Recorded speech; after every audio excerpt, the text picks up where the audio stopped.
This week on London Real, we have Adam Scorgie and Brett Harvey, creators of the culture high. We've clearly seen with drug laws that there is one law for the rich and one law for everybody else. If harm is the government's concern, well then there's a lot more things that need to be taken off the table. Because marijuana is the one thing that literally touches every single aspect of things that are messed up.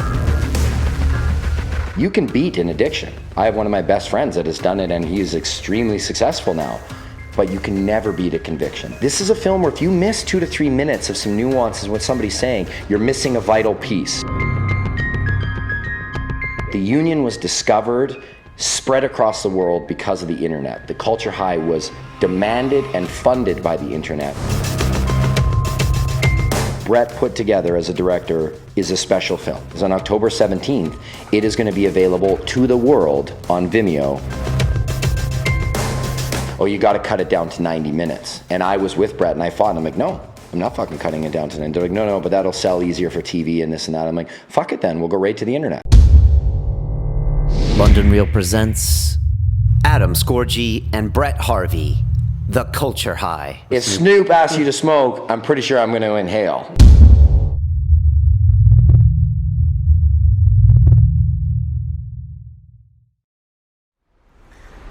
You know, it's very rare in life that we get to see something from its creation to its application and then to its finalization. And that was something that I've been super lucky to be a part of, and that thing is called The Culture High. It's the creation of Adam Scorgie and Brett Harvey, and it's the sequel to a movie called The Union, The Business of Getting High, that came out in 2007, was a huge hit. It featured at the time Joe Rogan talking about marijuana in a way that no one had really ever heard. And it was a worldwide sensation, uploaded legally and illegally all over the web. And for a long time, Adam and Brett were asked to do a sequel, and they didn't want to do it because they didn't know if there was anything more to talk about. And they finally were persuaded due to a Kickstarter campaign funded by you guys to the tune of $250,000 that made this production a reality. And 1 year ago, I had the pleasure of meeting Adam, and he spoke to us at London Real about his ideas for the Culture High. He was in town to do interviews with Richard Branson, with Annie Michon, with Graham Hancock, with Professor David Nutt. This is like a laundry list of our former guests. And he was very excited about the movie. And a couple weeks ago, he came back almost exactly 1 year later, you know, to show us the finished product of the Culture High. We had him back on the show. I went to the premiere. It was just absolutely amazing and fantastic. It was 2 hours of so much information in your dome. I think they had 30 or 40 people they interviewed, including big names like the ones I mentioned. And they really tried to put in perspective how you know, the war on drugs and even the prohibition of marijuana is really symbolic of so many problems in the world and in the USA, from the criminal system to the treatment of rich and poor are treated differently when it comes to the war on drugs, to so many other topics. And this movie's fascinating. It's a real eye-opener, and I was very impressed, and I'm just so excited for these guys. You know, Adam and Brett are they're just some of the nicest, warmest guys. They're some of the most grateful individuals I ever met. And quite honestly, you just want to help them. You just want to see them kick ass. And I don't think it's just me. I think everyone involved wanted to as well, you know, including the famous people they interviewed like Snoop Dogg, Wiz Khalifa, you know, Richard Branson, who most people are kind of surprised that, you know, Richard Branson is talking about marijuana legalization and those implications. So it's just fantastic. And on top of all that, you know, you have the opportunity right now to watch the film and to, you know, help pay for the creation of such great filmmaking. And rarely do we get an opportunity where you can do that right now. Usually you have to wait, and it comes on iTunes, and the DVD comes later, and you get it in Australia and the UK later, and blah, blah, blah. But, you know, as of the 17th of October, you can download it from Vimeo now in HD. I just bought my copy. It's like $12 to do, and you can click and get a full 3 gig HD version, like right on your computer, and watch it. I was rewatching mine even though I was at the premiere, and I'm gonna play it later for my family and all my friends when they come over. And I highly encourage you to check it out. If you click right here on a link, It'll take you to our site where there's a Vimeo banner, and you can buy it right now. I encourage you to. Adam's been really cool by giving 10% off to all the London Reelers. Use the promo code LondonReel, no space, and you get 10% off. And this way, the filmmakers get 90% of the revenues. So it's really big, and it means that if this works out, there's going to be more movies from these guys. And as opposed to going through iTunes, where they take a third or a half, and then the distributor takes another third, like, if there's a certain number of downloads here that aren't even a lot, 20, 30,000, they can really make this film, break even, and maybe even make a little bit of money, God forbid, that they can use to probably pay themselves a back salary. So really excited. I hope that you will get on board and just purchase a copy, just to kind of give a shout out to them.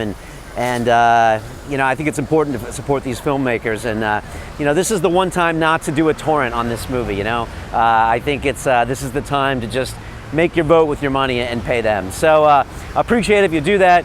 Big shout out to those guys. I think you're gonna love this episode. I feel really privileged that I got to interview them both because they're both great talkers. And it's almost like this episode is great to watch along with the film, because you get to see what they were thinking when they created it. So big shout out and big love to Adam and Brett. And it's just a real honor to be part of this whole process and go to their premiere and all that good stuff. So there you go. That's this week. You've probably been watching me and my continuing quest for the muscle up.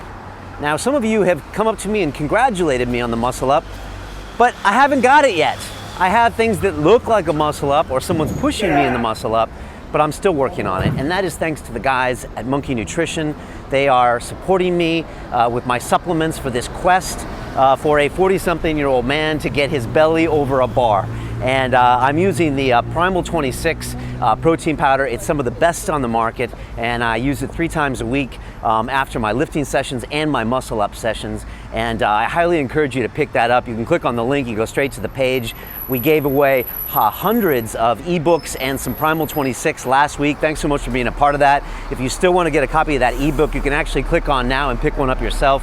Just give them your email and you get it. Lots of great information. So big thanks to those guys. We're going to have another giveaway coming up next month, and more exciting things. And come on, man, get your nutrition sorted, get that muscle up. Don't let this old man show you up when it comes to the gym. So that's it. I keep predicting the last day of summer here on London Reel, but it's sunny. It's like 20-something degrees this weekend. So I don't know what they say about London weather. I think it's all perspective. If you are coming to our website at londonreel.tv, it's beautiful. And I always say you only get one chance to make a first impression online, and that starts with your website. And ours is brought to you by the guys at Squarespace. It's an all-in-one platform to create your own website or online portfolio. They've got a new version now that just came out that's even better than the previous one, more functionality, and they just came out with a beautiful video with the free climber, Alex Honnold, and he uses Squarespace, and he's climbing Yosemite Mountain in this beautiful film that you can click on here and go watch. And I was just so impressed. I just love how Squarespace gives back to people like him, people like us, and support our show. And they're just a great startup and a great company, and they have a sick product. So I'm about to start a site for my girlfriend for her cooking, and you can start for like $8 a month. You can make your own logo. You can do so much stuff. So go to Squarespace, use the code London, and get 10% off, and give them a shout out and let them know what you're thinking. Also, you can see this beautiful shirt I have on here.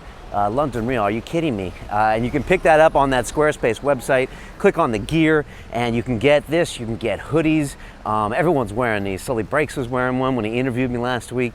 You can get coffee cups, and we're gonna have more stuff coming up in the future. So pick that stuff up. And this is it. Walking through a beautiful church here in London today. I'm gonna finish off this episode and give my big thanks and shout out to the guys at Bulletproof. And if you're not familiar, Bulletproof is a coffee that's free of molds and toxins. Good start. Mix it up with some grass-fed butter, yummy, and then add in the secret ingredient, the brain octane oil. I gave a bottle of this away to our guest next week. Her name is Aya Mayar. She's got like 40 million views on her YouTube videos. She's huge and she loves it. She tweeted me the next day. She's like, I'm in, I love Bulletproof, I'm done. So it's not just me that's crazy. Everyone is believing this and drinking it. It's part of my daily nutrition. Get your bulletproof coffee up in you. And there's more. There's all sorts of other fantastic, interesting products on their website. And the book is coming, The Bulletproof Diet. Yes, you can click here and pre-order it on Amazon. They're selling them like hotcakes. If you click now, you get a bunch of free videos right away sent to your email. So go ahead and do that. It's going to come out in December, and we're just sending a big message to the world that we're all going to get bulletproof, and we're going to stop doing those silly things, like eating sugar and toxins and gluten and all that nonsense. So very excited for them. And again, big supporters of our show, and it really sends a message out to them when you check out their products. So we appreciate that. Let them know London Real sent you, and it keeps us being able to make these fantastic shows for you. And that's it, man. It's a wonderful Friday here in London. I can't complain. I got a lot to be grateful for as far as the people I'm meeting. If you want to hear some tech, we just had the guys from Uber in London yesterday, and we asked them all sorts of hard questions about what they're trying to do, what they're doing with the $1 billion they just raised, what their plans are for the future of transport. So check that out at Silicon Reel. And that's it. I've got my interview where I sat in the guest chair coming up, where Sully asked me questions for 2 hours. It got really personal. I talked about some things that I've never talked about before. I've never told anyone in my life. And it's a little scary, but fuck it. I'm gonna roll. It's London Real, so I guess I gotta be real too. So that's happening. I'm going up to see the $50 billion man, Dan Pena, in 2 weeks. And that'll be interesting. Someone's gonna die, probably, either him or me. No, but it could get ugly or it could get pretty. So we'll see what happens. I'm excited. And that's it. If you want to send me a message, it's brian@londonreal.tv. And now I leave you with the fabulous guys on a fabulous film called The Culture High. Here we go. This is London Real. I am Brian Rose. My guests today are Mr. Adam Scorgie and Brett Harvey, who are the creators of the film The Culture High, which premieres here in London at the Raindance Film Festival tomorrow. I'm going to be there with my whole crew. We're very excited. It's been 1 year since Adam was here to talk about the film. You were over here shooting for the film, and now it's all happening. It's a fascinating process to watch. A little background on these guys. Adam Scorgie is an independent filmmaker known for producing the documentaries The Union, The Business Behind Getting High, I Am Bruce Lee, The Good Son, and Ice Guardians. Brett Harvey is the writer, director, and cinematographer of both The Union and The Culture High. Adam tells me you are meticulous behind the scenes, spending like hours getting the lighting right, getting the camera angles right. And I think this is a part that people don't always notice when you go to watch a documentary and you get pulled into the documentary. It's because of all of those little tricks, It's really bringing the person out, and it's not just a hand cam. It's all the audio, it's the different camera angles, it's everything. So thanks so much for being here as well. Guys, welcome to London Real. Thank you for having us. Yeah, man, I'm so pumped to be back. It's crazy to see that it's almost exactly 1 year since we were here before. And I was telling this story because I just came from Reykjavik, Iceland, right? Because we screened at that film festival as well. And two festivals that we really, really wanted to get into was Raindance and Reykjavik. And you have this vision when you're making this film of like, okay, wouldn't it be amazing to go there and do that? Iceland was on my bucket list to go visit. Premiering in London at Raindance after we did the show, and everyone we worked with here, I was like, oh, it'd be such... And then to actually see it happen and come together, I've been trying to just take the moment in and be like, that, just whatever happens from now moving forward, that's fucking cool, right? Like, we had this vision. I wanted to premiere. Like, I was just praying, and I was messaging Raindance, and I was messaging Riff. I was sending them both messages with the teaser saying, hey, is this a film would you be interested in? Trying to get to know the programmer, so it wasn't just a 5,000 submissions on their desk that they're trying to sort through and pick. So to actually see it coming together, and then tomorrow, sitting down with everybody from London Real that was here and like in the theater with everybody around, I can't wait. It's my favorite time, so I'm super excited. Yeah, I hope you guys can take a minute and kind of enjoy this. I know you've been running around for the last year, making this film. But there's going to be a lot of people watching this show that want to know how to make documentaries, et cetera, et cetera. But one thing you guys do is you actually make things happen. I mean, you were here a year ago and you came back to deliver a film. So that's big that you guys made that happen. And a year's not a long time. And so I think that's one thing people should learn from you guys is that you guys deliver. And then second of all, I just got to say, you guys have such a positive energy about you, and meeting you, Adam, it's like all I want to do is help you guys succeed. And I think everyone you meet must feel that same way. And I don't really know Adam that well, but I feel like I've known you for a long time. And every time I interact with you, it's nothing but awesome. And so like all we want to do is help you. And I think that's been true about everybody you've met, whether it's Rogan and all these other people, fantastic guys you've had on your show.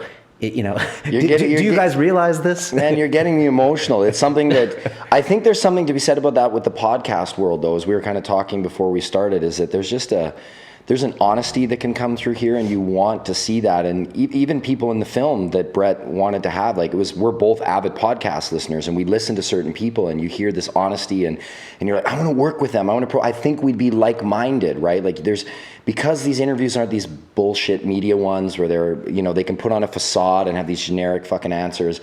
You get people there, and then you want to help and connect. So it's funny that you say that. I can't even put back into words at how cool that is that you feel that way, because it's something that we feel about that with a lot of the people we work with, right? Most of the people we worked with or interviewed or were fortunate enough to sit down with, you want to work with them again, and you want to see them succeed. And there's no like, ooh, if their project's doing better than ours or something. I think it's awesome. Like, good, that's another homie that we met like that. So it's so cool that you feel that way. I think it's critical too. It was critical in the Culture High. It was critical in the Union. Was every interview almost led to the next interview. Like the reason we got the people we did was because of our approach to the interviews. And in the Union, we had people who were sketched out by us wanting to do the interview. And then by the end of the interview, they were like, oh, you got to talk to this person. You got to talk to that person. Example in this one was Gabor Mate. We finished an interview with him. He recommends Ed Burns, co-creator of The Wire, who has more experience in the field. He's been to Vietnam. He was in Baltimore undercover narcotics agent in the kind of range of what The Wire was based on. It's his voice on your trailer, right? That's him, yeah? Okay. Yes. Deadly in the film. And we won't say what he says, but he closes out he is some of the most powerful moments. Yeah. And because he's a professional writer, he really knows how to deliver his talking points, right? With pauses that make you think, and a power thing. Think about it and this, and like so many people are like, that guy's my fucking hero. But he had no interest in doing an interview until Gabor said, these guys are asking the right question and they're approaching this the right way.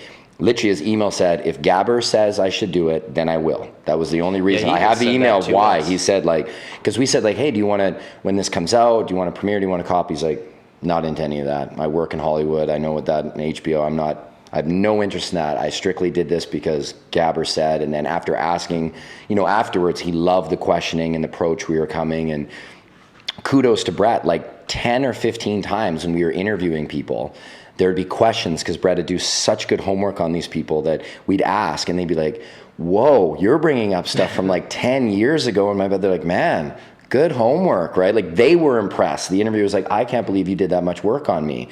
So then you got them to open up in a way that you wouldn't normally get, because Brett just is so thorough. And actually, he gave me shit when we were here in London, because some of the questions, they would seem kind of the same to me, and I would, I'm trying to keep eye contact, because something I do when I do an interview is when they're saying something deep, I'm not looking down at the next question, because then the guy can be like, oh, you don't give a shit about what I'm saying. It's a bit like that in podcasting too. Yeah. So I'm sitting here looking at the guy, right, but I try to know where my place is in case he cuts off cold, and then I'm like, okay, I want to just keep it flowing.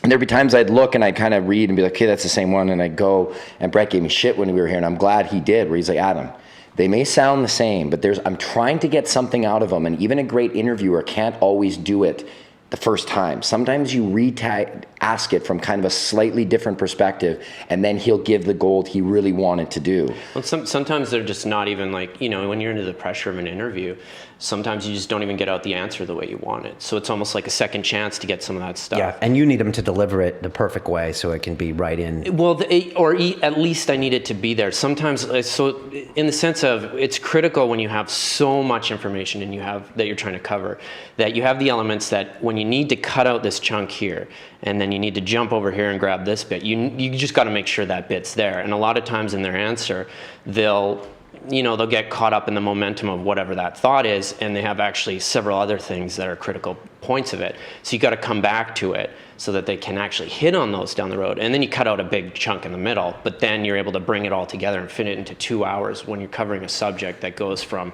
pharmaceuticals to undercover cops Right. to presidents. And we're going to get to that editing process. You know, Yeah. for people that don't know, I want to talk about this film because I still don't know exactly what it's about. I can't wait to see it tomorrow. But you guys came over here specifically to come to Britain. And now when you did The Union, you didn't do any shooting over here. Remember you said you really wanted to come over here, and you were talking to Richard Branson, Annie Michon, Professor David Nutt, Howard Marks, Graham Hancock, most of those people we've had on the show. There's a trend here. Why was it important to come to the UK? Because of some of those people that you mentioned, right? They're really, and we were trying to get a much more global perspective. Although when you see the film tomorrow, you'll see like it's heavily American driven too, because two reasons. One is that's the American market for film and television, but two, when it comes to drug policy, America has been driving it in the UN summit for years. They have been the driving force pushing on other countries to adopt their policies when a lot of other countries really didn't have some of these drug issues that the United States did. But you know, when you're breaching foreign policy, then you can not get foreign aid. So a lot of countries are kind of like, well, we didn't really have a marijuana issue, but if, you know, we have a big disaster and the States won't give us foreign aid because we're not adopting this, then we're going to adopt it. So, you know, when Brett was looking at how to make it different and we looked at the other pot docs out there, that was something that made it different. And Brett, and you'll see in the film, and I promised Brett I wouldn't give any spoilers on how for tomorrow. We'll see how that goes. But he really did a great job of putting this global perspective by adding, you know, the Britain part and you just there's so many great speakers coming out of Britain that we thought weren't getting over here. They were huge, but kind of in North America, they weren't getting all the information through podcasts and through our social media sites. We were seeing them all the time, but they weren't kind of out in the mainstream. Like, it's amazing how many people in North America don't even know that Portugal decriminalized all drugs over 12 years ago, right? People are like, even when I was on the CBC, they're like, what? And I was like, yeah, like there's actually been huge studies examining the Portugal experiment and everything, and just no idea. So it was interesting for us on how to make it bigger, more global, connect to a larger audience. UK is the one that we always hear about over there, though, too. Well, there's so many UK great is a big personalities picture. here, like, you know, Howard Marks in itself. He's just a kind of a legend. He's a documentary You know, in he can't himself. travel to the U.S. If he ever lands on U.S. soil, he'll be arrested because of his federal warrant. So everyone's always like, how come he hasn't been on Rogan? There's a good reason he hasn't been on Rogan. Probably one of the nicest guys we've met, too. Yeah, Unbelievable. Yeah, we had two. Oh, did you have him on? Yeah, we had 2 Oh, hours. This is no, fantastic. And Professor David Nutt, another, you know, very idiosyncratic type of guy with a real history, a real opinion. You know, he's a fantastic perspective. Critical story, too. Yeah. Like, how that story hasn't received more attention is just beyond me. Like, I barely heard about it, and it was only because it was online, which is one of the big things in our doc that we end up talking about as the shift takes place, how online, you know, news plays into it. But as far as our media, I didn't hear a single story about that, and that's a pretty big story when somebody's getting fired. Yeah, for yeah. that reason. I know, and well, you can go look at it, but I know he compares ecstasy to equisy, Yes. Yeah. which is, you know, equisy is riding horses, and more, you know, I try to explain this to some very intelligent people, like more people die every year riding horses than taking ecstasy, so that makes that more dangerous, and people are like, what are you talking about? Ecstasy is more dangerous. I'm like, no. If you look at the numbers, and so, Absolutely. anyways, I won't go on about that, but look that up. But even just I bring up when people, if harm is the issue, because that's something still when I do media interviews, people are like, well, what about the harm? Do you think you're advocating for children and this and that? I'm like, listen, if harm is the reason that we're going to make something illegal or legal, then pretty much the world diet needs to be put into prohibition tomorrow, because we eat so much dog shit food and we feed it. I look at what's fed to my children: cereal with milk that's got artificial sugar put into it and hormones and stuff like that, and then a bowl filled of sugar shit that we can't even identify. They say it's corn and stuff, but like, you tell me what Cap'n Crunch is, right? Or Fruit Loops, what the fuck those actually are, right? And they'll put all this stuff, garbage, and we feed that to our kids from a young age, and we feed them a whole bunch of shit that now all the evidence is coming up that exacerbates cancer, it gives malignant growths in the body, it does all this stuff. Like, if harm is the government's concern, well, then there's a lot more things that need to be taken off the table if they really are concerned about the children. I think right? it goes so far beyond that, though. Like, the second part to that question to me is like, okay, so you're saying you don't want them to do this because it's going to harm them. So the route you take to prevent them from harming themselves is to harm them even further.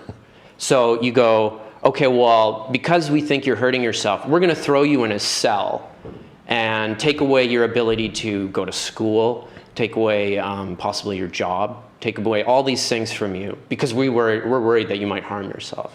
It's Right. such an odd. It's a simple concept. it'll cost too. us 150 And it'll grand. cost Yeah, everybody and it'll else cost money. it is when you start It's backwards thinking. It's completely backwards. completely, Brett, you hit the nail on the head. Like, that is something else that I bring up too in these things, is just being like, yeah, like how we ever thought that was a way that we were going to, help with addiction is incarcerate people, prevent them from rights to an education, prevent them from traveling, prevent them from getting back into the workplace.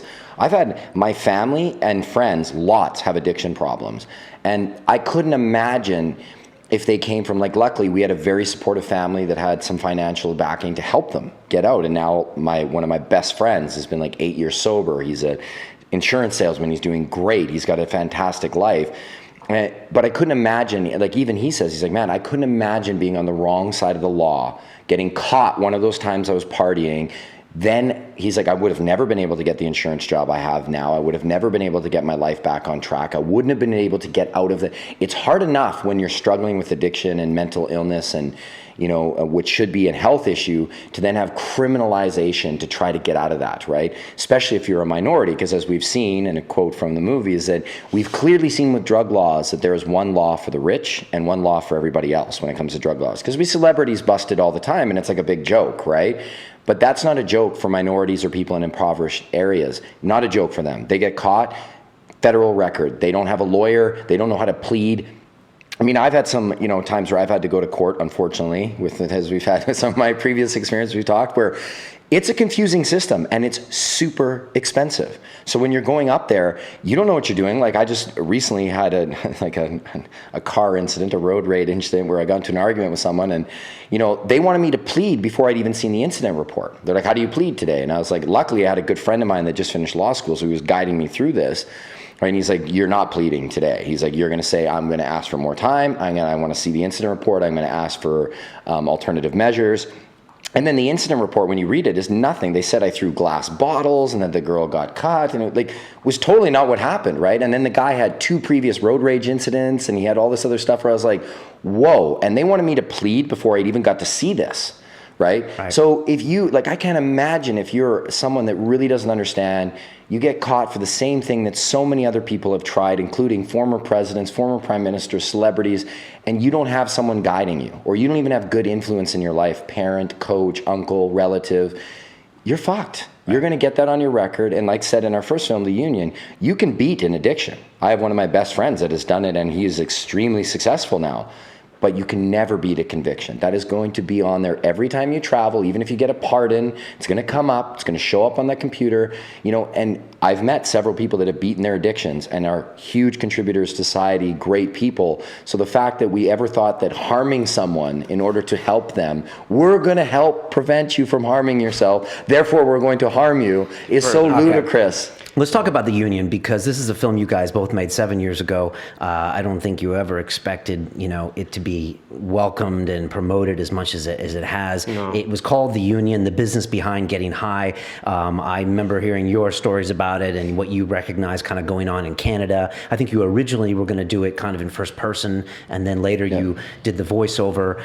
It became huge. It became, online. It was adopted. There was... we have birds in the background. For a minute. You had a parade of I squirrels. think on Netflix you had like 750,000 ratings, which is probably up, millions and millions of views on YouTube. And then you guys were talking about doing not a sequel, but a follow-up. And when we were here last time, you said The Culture High was going to further investigate how the modern day prohibition of marijuana has a grasp on our society as a whole. Is that still what the movie is about, or did it change? Do we need to talk about The Union before we talk about The Culture High? It's all it could be about, to be honest. For The Culture High, because I didn't want to do number 2. That was the hardest thing about doing The Culture High, was the stress of going, fuck, I already did this film. I thought I did everything that could be done as far as packing it into a 2-hour thing to talk about marijuana prohibition and the positives and the negatives.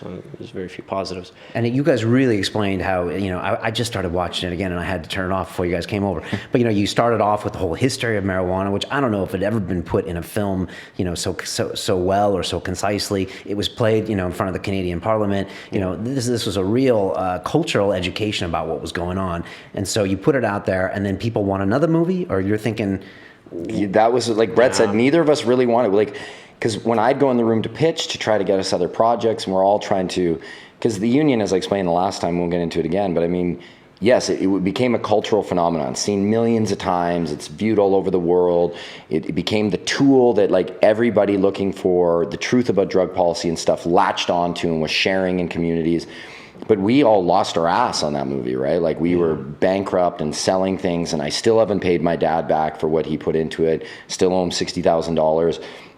So we didn't want to do another one, right? But literally it was like every time people just kept saying, you got to do another one, you got to do another one, you got to do it. And then policy's changing all over. And like neither Brett or I wanted to do it, but the push from the audience, and it's kind of what Brett put into the film and not, is that the internet is changing this, right? The union was discovered, spread across the world because of the internet. The culture high was demanded and funded by the internet.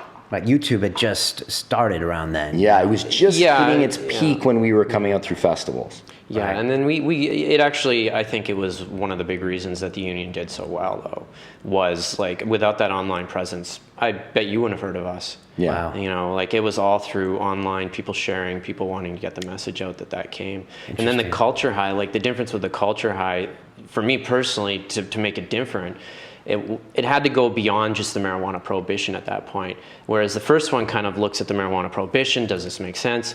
We have to tackle that a little bit in this one because we can't expect that everybody's seen the first one. That was one of the hard things, but it had to go far beyond because it's like most of our people that are going to watch it have seen the union. So this time it's like, okay, we get that and we kind of touch on that. But now how is society set up? How is society structured that allows something like marijuana prohibition to continue the way it is with the absurdity that everybody, just about everybody, recognizes? And so this one is it's a view of society and breaks down society and how it functions, and it's just through the lens of marijuana. Because marijuana is the one thing that literally touches every single aspect of things that are messed up in the structure of how we deal with medicine, how we deal with policing ourselves, how we deal with voting for presidents, racial bias, the media, the momentum of the television, like news networks like CNN, MSNBC, Fox, all of them. How do you guys make a movie about all this stuff in 2 hours? Well, it starts because Brett's a fucking genius. I'm going to say 100-hour film because he's too nice. And honestly, I've watched it now 3 times in the big screen, and you hate to say this about your own movie, but it's fucking amazing what Brett put together. Like it is way deeper than the compliments we've been getting, even by like activists that have been in it for a year. Yeah, not biased at all. We're really proud of what Brett did. Like there's a lot of stress that I don't think, and I'm not here to cry about it either, but I mean, we were talking about it last night where both of us, like the main, I mean, and there's so many people that help. The Kickstarter people help us find it. Like, I'm not trying to say, but it's what got us through. Yeah. Like, it is these positive messages and coming on shows like yours and getting the feedback and stuff is like, literally we read those messages and it's like, okay, that's why we do it again, because it's so hard. And what Brett put together, I watched it the other day. I was in Reykjavik and I thought, okay, I'll just watch like the first 20 minutes and I'll go outside, have a beer and come back for the Q&A. And then I'm getting caught up in the Gabor Marte addiction part. And then I'm getting into this. And like, I'm even there with another festival director who runs a documentary program in Edmonton. He watches thousands of documentaries every year. And he was looking at me just going like, oh, like he was just kept going like, that's fucking brilliant the way he put that together. And I was thinking the same thing, but it sucks because I'm a producer on it. So I'm gonna be like, yeah, it's fucking brilliant. But I'm admiring, even though Brett's one of my best friends, I know how hard it was, and I know these sections and how many hours of footage and how you're trying to relay a message in a short snippet that's covering such tenuous issues, right? Whether it's addiction or it's corruption of law enforcement or it's, societal wrongs that just we have as a species, and how he connects that to marijuana and why we still have these prejudice of my team versus your team. And he fucking crushes it. And you'll see tomorrow, like Brett does. He's highly underrated for what he does. For how hard this was. No, I'm being fucking honest. For what we had to do and the pressures and doing it and what he managed to put together in this 2 hours. And that's why when we were done, regular people in the industry were so used to this, like, they're so used to this just way of things are done for movies, right? So there was like, okay, you got to cut it down to 90 minutes. And I was with Brett and I fought and I'm like, no. I'm not fucking cutting it down to 9. They're like, no, but that'll sell easier for TV and this and that. I'm like, fuck it then. We'll go right to the internet. because that's where this has come. The first film was discovered through the internet. This one was financed and supported through the internet. So if we have to, and no one will give us international deals and they want to cut it and change it and fuck it up, no, we'll just put it, and that's actually what we're doing, is on October 17th, it is going to be available to the world on Vimeo. Nowhere in the world, everywhere in the world can get it at the same time. No more of United States gets it for a year. They're going to wait for some fucked up release plan by somebody here. Then they're going to charge an inflated price, but you won't be able to get it till then. And then the DVD will take 6 months to come out. The whole world is asking. We're getting emails right now from Philippines, Netherlands, Estonia, Iceland, all over the place.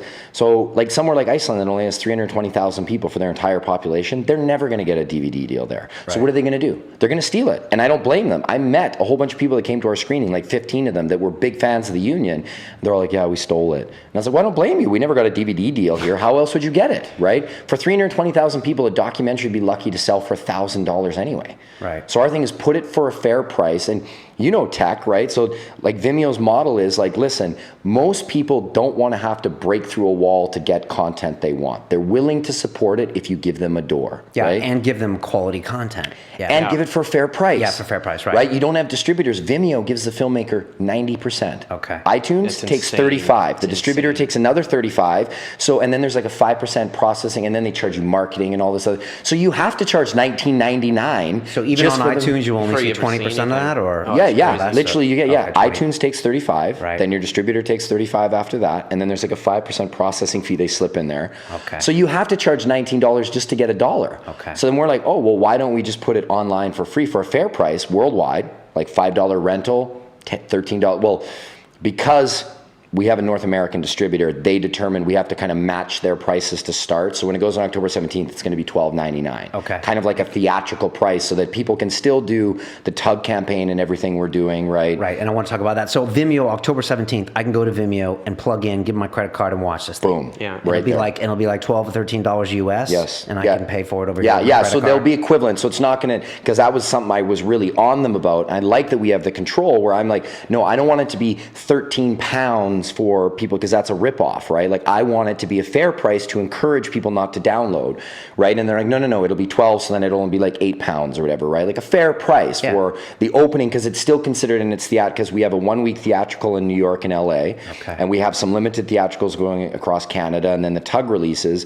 So that way I was just like, the whole world is messaging me, when can I get it? When can I get it? I was like, fuck, let's just give it to them, right? Like give it to them for a fair price. Of course we know there's still going to be downloads, but we hope through formats like this and other podcasts and stuff we do that people are like, you know what, those are just regular guys like me trying to hustle, creative hustlers trying to find their place in this world.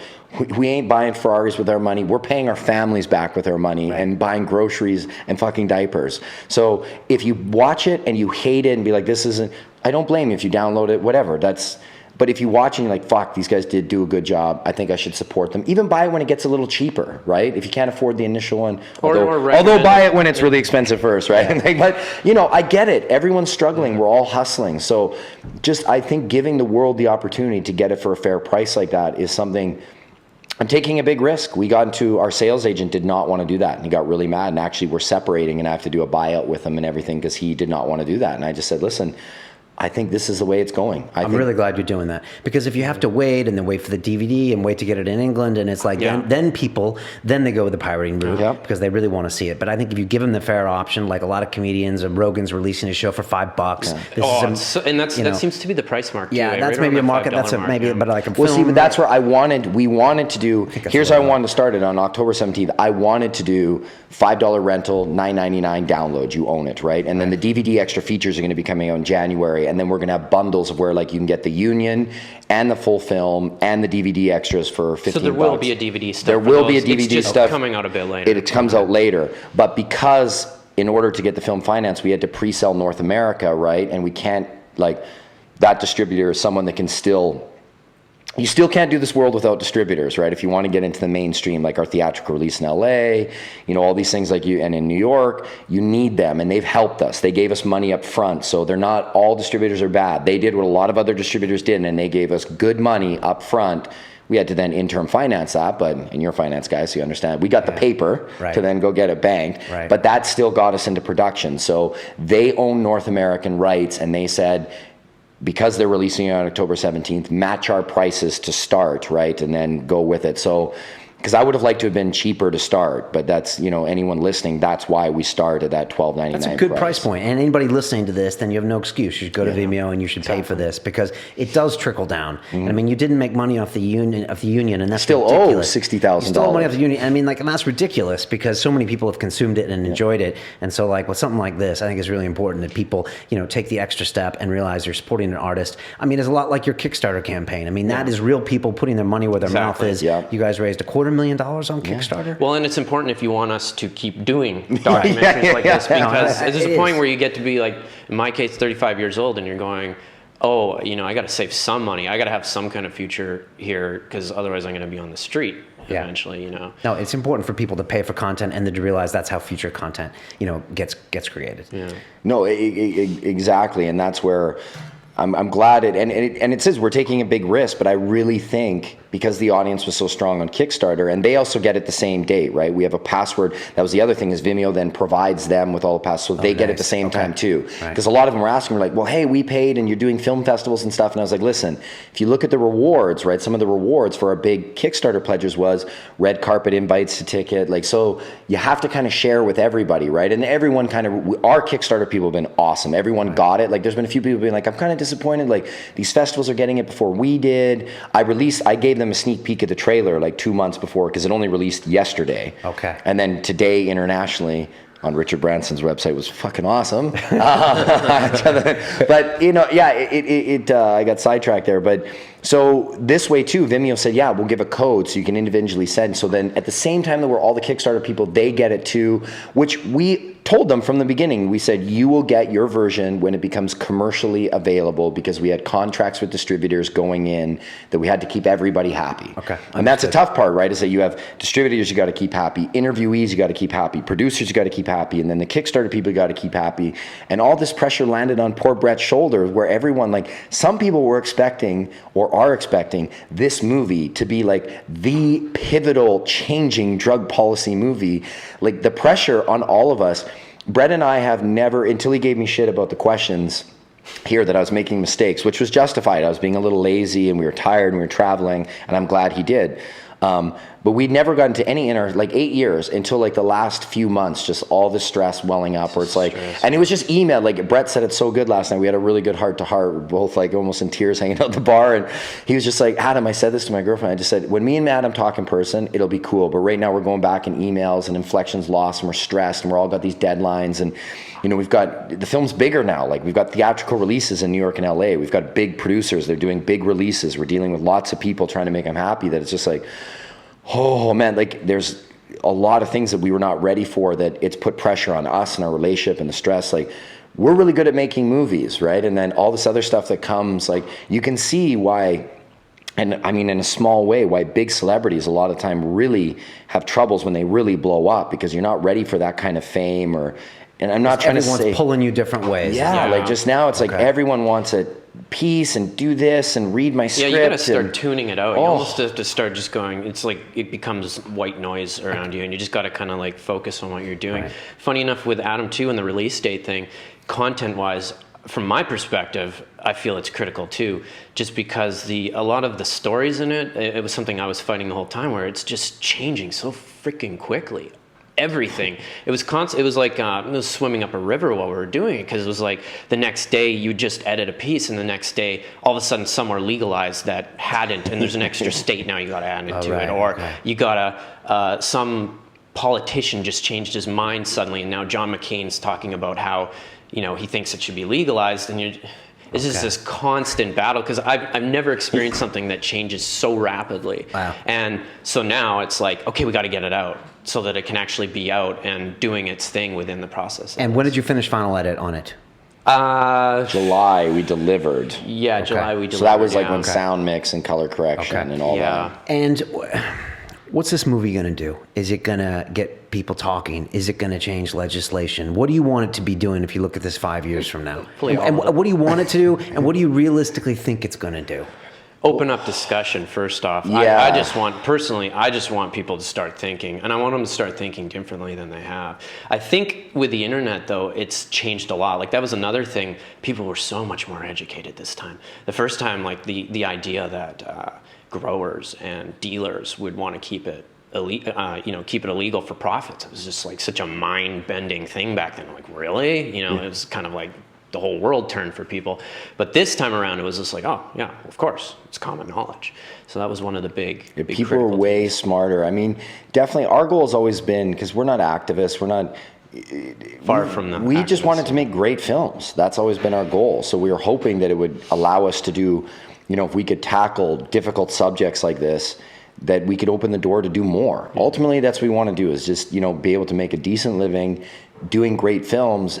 Hopefully more documentaries, because we fucking love them, but they're so hard to make for how much work you put in. Like from concept to delivery is 4 years. Right.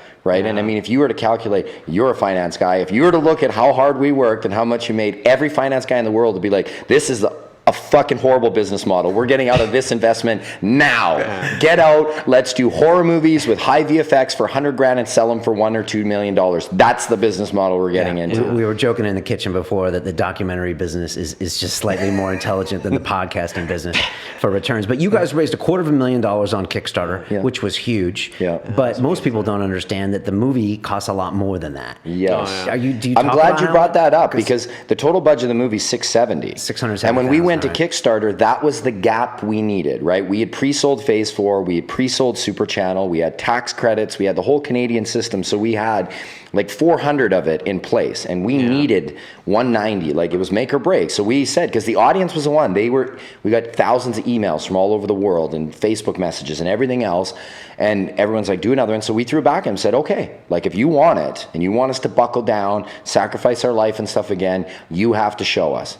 And that's what's fucking amazing about today. Like this movie would not exist 10 years ago. No. They did, big time. And it helped in so many ways, because not only did it get us into production, but it also helped us when we'd go to other buyers or to people that said this isn't important. And they'd be like, no, it is important. 3,500 people put their hard-earned cash to say how important it is to them. So don't say this isn't an important issue. And does that make your job easier when it comes to selling that film? Well, you're selling it does help, because when you're talking, and here's the thing where it's a film business, right? And it was funny because I just went to a pitch thing today I was watching for the festival, people pitching their ideas, and you got to remember the people on the other side of the table are suits. They're looking at this strictly from a business perspective, and every filmmaker thinks they made the best thing ever, and they're passionate about it, and they work, and it is. Making movies is fucking hard, just as making podcasts is fucking hard. Good content, good people, schedules, this, that, make it look good. So every filmmaker, whoever, when you do something that you're proud of, you're like, man, it's so good, and it's this, and I got this person. But then you're going to someone that has to buy it, and they control the market, and they don't give a shit. They're like, how much did you spend? So, okay, you spent that much money, so we have to manage your expectations, because here's how the market's going to work. Ain't going to work like that. Your film's a drama, acting's great, you have no big names, you're probably not going to make any money. That's the real. You're going to meet someone that really doesn't give a fuck about your project unless they can make money on it. That's all they look at it. They look at it just like a bank transaction. They have cut it to a business. The people that seem to make the most money as far as sales in films, that's all they look at it as a business. And then if they get one that actually is really critically acclaimed and everything else too, bonus, right? Hey, this movie was critically acclaimed and it made a fuckload of money. So to go back though to your question, like what do we want to do with the film? I had a really interesting thing, and I was sharing this story with Brett, is I had a really successful producer, a friend of mine, Gabriel, that has done a lot of great stuff, and he's really able to look at the business, the film world as a business, and do very well for himself. And after the screening, he was like, Adam, brilliant, like your production value, your stories. Like for me, when I'm watching it, as like, I'm not trying to say this as a friend, he was like, when I watched it, I can't tell a difference between you and Michael Moore as far as talent. I don't do docs. To me, they both look same quality. Brilliant story, tackling big subjects, well put together. And then he said something to me at the end. He's like, I'm going to tell you some. First of all, first thing he said is like, as brilliant as I think Brett and you guys did, get out of documentaries because they're too much work. And that was his first thing to me. I was like, well, thank you. I guess that's a compliment. But then later on, he said, you know what? I should take one thing back, Adam. He's like, you have something that you've done that I might never do in my career, is that you have a film that could possibly help change the world. And I was like, Gabe, I don't even like talking about that. It like really freaks me out. Cause that was never our goal, right? Right. We were just trying to make a great film. And then my other friend that was there, Rocky, said something that was cool. He goes, Adam, listen, you know, we know you're humble and we know you work hard and you don't think about it that way. And he's like, but it's an old Tupac quote that he ripped off. And he said that, you know, because Tupac often talked about changing the world in his music. And he was asked one time, like, well, do you think you're going to change the world? And he says, I know I will not change the world, but my music will spark the mind that will. And when he said that to me, he's like, Adam, that's what your film is going to do. You are not going to change the world. You're a filmmaker. And you gave people a tool. He's like, but trust me, after watching your movie, he's like, you definitely have a film that can spark the mind that will. And I was like, really like, I was like, okay, guys, like, we were at TIFF during all this. And I was like, let's just stop talking about it. Can we just go have a beer? Like, I don't want to think that hard of what because you don't like to say my film is going to do this or it's going to do, because then comes back to the moral of your podcast, right? It's about the journey. If you have an expectation that it's going to do this and it needs to do this or it's going to do that, you're only setting yourself up for failure, because what the union turned out and what we envisioned it, two different things, right? Even the journey we've gone on for the Culture High, it was a little different than what we set out to what Brett delivered, but I like the way it turned out better.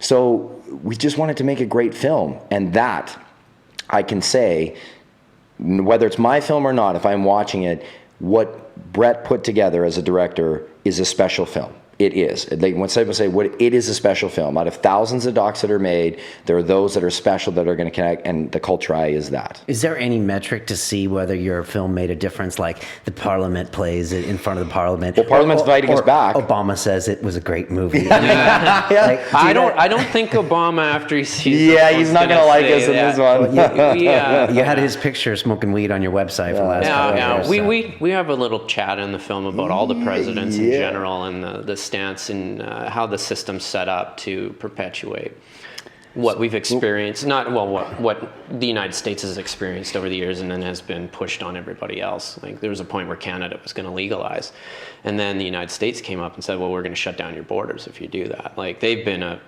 big influence on how this goes down over the years, and the hypocrisy of the people in charge and how they run it and what they think's appropriate, and how if their actions were accounted for the same way, they would not be in the position they are. That gets addressed in Watch the movie too. for this. Yeah.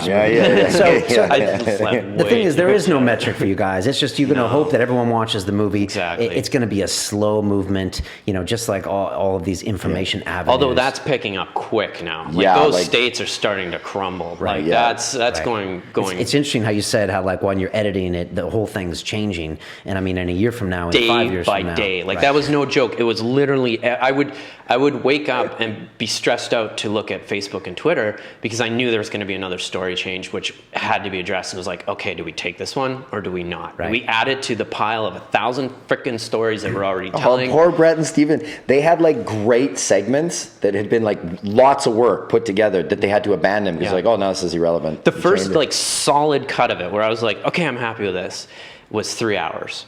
And so then we're like, well, this is going to fly with anybody. So Steven and I went, and by the way, Steven too should get kudos in this. Steven's the editor. He's been on both films. He's also a producer. Steven's, he just is a quiet guy. He doesn't like doing interviews. What's his surname? Steven Green. Yeah. Okay. Did he edit the Union? Yes. Yeah, he edited both. Yeah, and he's my business partner. I've been with him since school. We went to film school together, and he's the quiet guy in the background. I'm the medium quiet guy, right. and then Adam's the loud and guy. obnoxious, aggressive one. Hey, but there's something to be said for that. Like Adam pushes these things through harder than anybody I've ever met. Like his ability to just keep going, and just no matter what, where we're sitting there going, okay, let's pack it in. Let's go do a reality series for a bit or something. It's just like, no, he keeps pushing, and the ability to connect the dots that. With his social networking, that was a big difference this time in getting bigger guests, right? Was utilizing the respect that we had from the first film. Adam went out and found people and talked to them and then gained their respect through the interactions. And then all of a sudden we have Richard Branson, Snoop Dogg, and all these huge let's talk about guests here. Who's the coolest guest? We got. You can't do that. They're all cool. And they're all cool in different ways. We got Snoop Dogg, we got Wiz Khalifa, we got Joe Rogan, you got Richard Branson. I mean, there's tons of cool people on here. Yeah, there's so many of them that, we talked before the podcast started that, a lot of them we heard on podcasts, and then we're like, fuck, we got to get that guy, right? They have a great perspective. Graham Hancock, Cara Santa Maria were two of them that there's no favorite guest. There's ones that you like, I mean, Richard Branson to give us 45 minutes of his time, especially, he's probably the most shocked when everyone's like, he's in it? He sat down with you? Like, you guys interviewed him. We're like, yeah, he gave us some people are just down and they're like, well, how the fuck did you ever get to him? And that goes back to what Brett was saying, is that we have to give a major shout out to our local UK producer, Jason Reed, who is just an amazing guy. Yeah. He had been a fan and he'd been contacting me for the union for years, right? For probably since 2009 or 10. Just writing like, hey, it changed my life, it changed my family's perspective. Those are how you can see the tangible things. We just got an email yesterday that I let Brett see that this guy said, your movie, hands down, was the definitive factor that changed me. And I know the guy that runs Dallas-Fort Worth Normal and also Suffolk Normal, specifically Suffolk Normal was started, which now has 3,000 members, because they watched our film at the Virginia Film Festival in 2007. And then they wanted to get more politically active, and now it's a major part of their life. And they're like, no, Adam, the union didn't just help, it was the deciding factor. For people that don't know, what's Normal? National Organization to Reform Marijuana Laws. They've been around since 1967, I believe, you want to get a date. So it was in the 60s and 70s. So they're all over. They've been a strong force for many years because they were a lot of lawyers and people that were really smart looking at the legal system and the flaws with it. So, and then you had LEAP, which I think is probably because the new kid on the block, but Law Enforcement Against Prohibition. How can you argue against cops that were there fighting it? They saw how they were doing more damage to society by taking kids out of college that were smoking weed, giving them criminal records. Like, they're smoking weed in their dorm room, and then we arrest them and put them and give them a criminal record. Even if they don't actually go to jail, we've ruined their scholarship. We've taken them out of the education system. We've given them, how is that helping society? And then we pay for it as taxpayers. We pay for them to then go through the fumbling system. A huge check. Yeah. So you were saying Jason Reed, he is a great connector. Yeah. So he was the one that reached out, and he got politically active because of our film, and then he's the only president of any LEAP chapter that isn't law enforcement, that isn't ex-law enforcement, because the way he approached it was so sensible. He got in touch with he's the one that got us everyone. He's the one that got us Professor David Nutt. He's the one that got us Howard Marks. In the UK, got us all he's the one that got Richard Branson. He's the one, all those people, Steve Rolls, all the great people we got, other than Graham Hancock, because we got... I can't remember how we got his I think email. we just wrote him. Yeah, I just hunted him down through the podcast. Right. But I think Jason hooked me up with Annie Michon on our show. He works closely with Annie Michon. Yeah, they're really good friends. Yeah, no, he's and you want to talk about so a guy humble. that's like the new age that you call of podcasts or connecting through the internet, where, like you said earlier, where you want to help. He never asked for anything, right? When you deal with other people and producers and stuff, almost everybody wants something. They make a phone call, they're like, I want producer credit, I want back end, I want this, I want that, I want that. He never asked for anything, which made, I wish, if I could, but the way contracts, I would have made him literally, my name is producer and him right underneath. He worked his ass off, and he's got health issues, right? That makes it very tough for him to do these long hours and travel and put in this stuff, right? He suffers from it's not actually fibromyalgia, it's another thing very similar to it. Yeah. And he saw, because he'd never even left his place for an overnight trip in 10 years, because he struggles, but when we did Richard Branson's interview, he's like, well, I have to go try to come there for that and have a picture and do all that.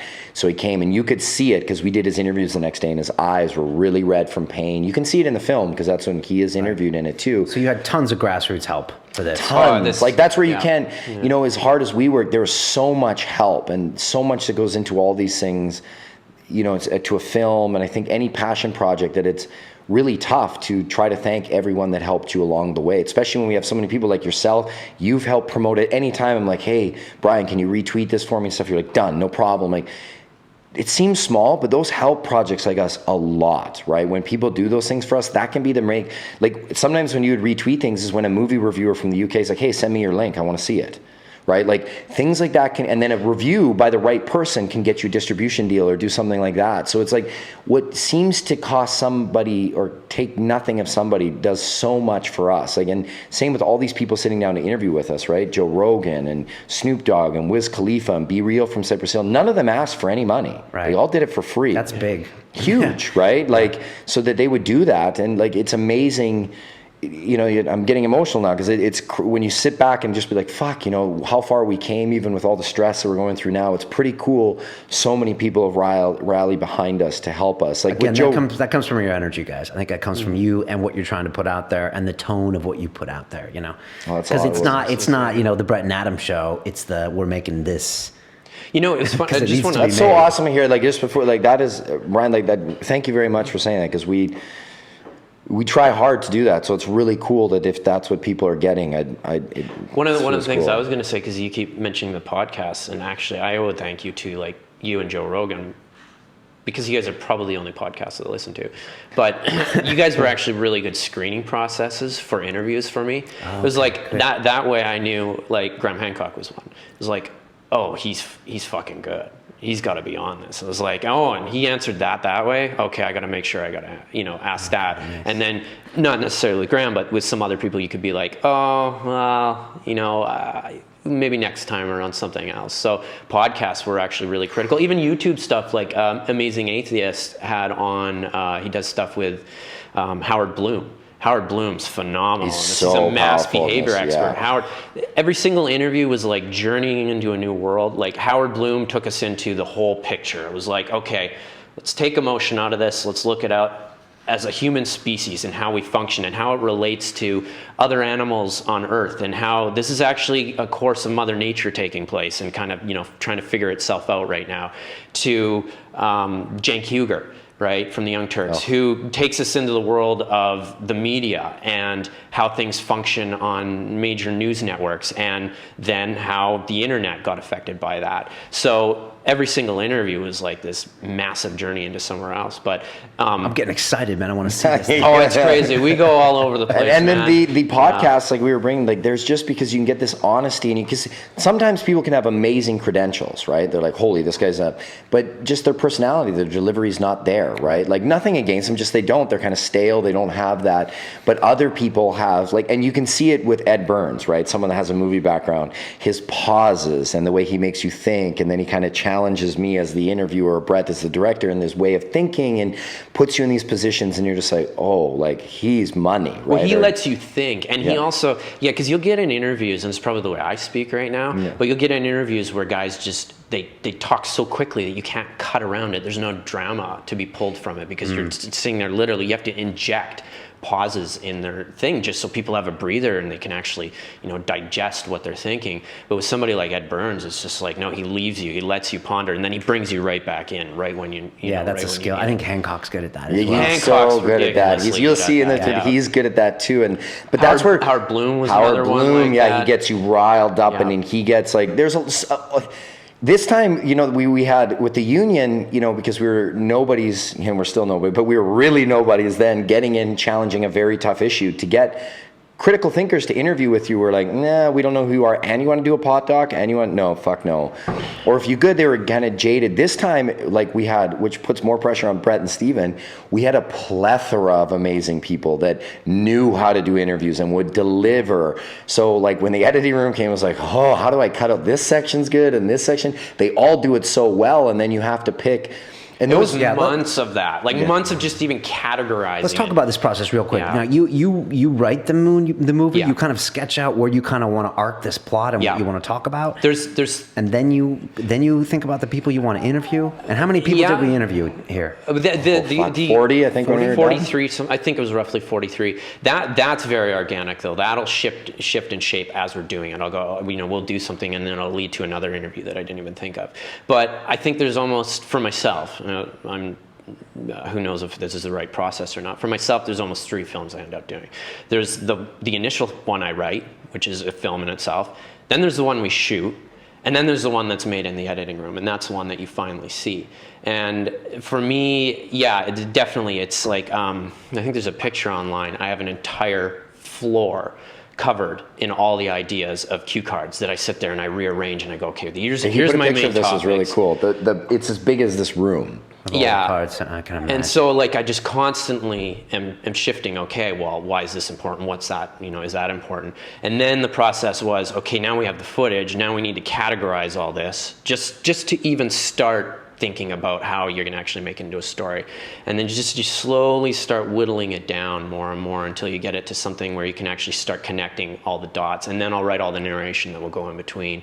And is he doing the voiceover for and then narration? Adam's got a great voice for the Yeah, he does. narration. So Me I too. always He has a throw very him- friendly voice. Thank you very much. Yeah. No, and it's got that deep, you know. And even in the union, I was listening Yeah. to it now, and you kind of have it kind of deep but friendly, but kind of I don't know. And he's got the right delivery for Well, it. here, too. you guys are both being kind. Brett had to work really hard to get me to do. And we talk about this time, I hadn't done voiceover for a long time. So the first day we go, and we were in a proper like sound recording studio this time, whereas last time we just did it in a basement with a mic and like a puffer thing in there.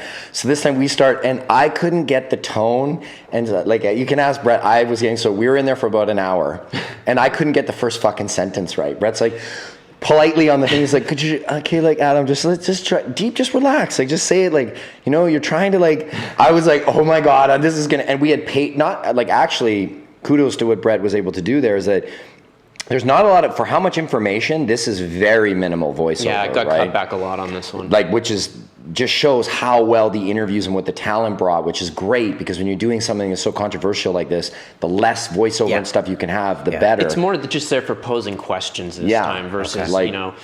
But I was struggling, and It's Brett hard to had get the tone right. It's hard. Brett had It to- is, well, and as well, I think a lot of people in the industry that I've worked with, they tend to look at narration in the reality show sense, which is there's this kind of energy that they think exists there that doesn't really exist.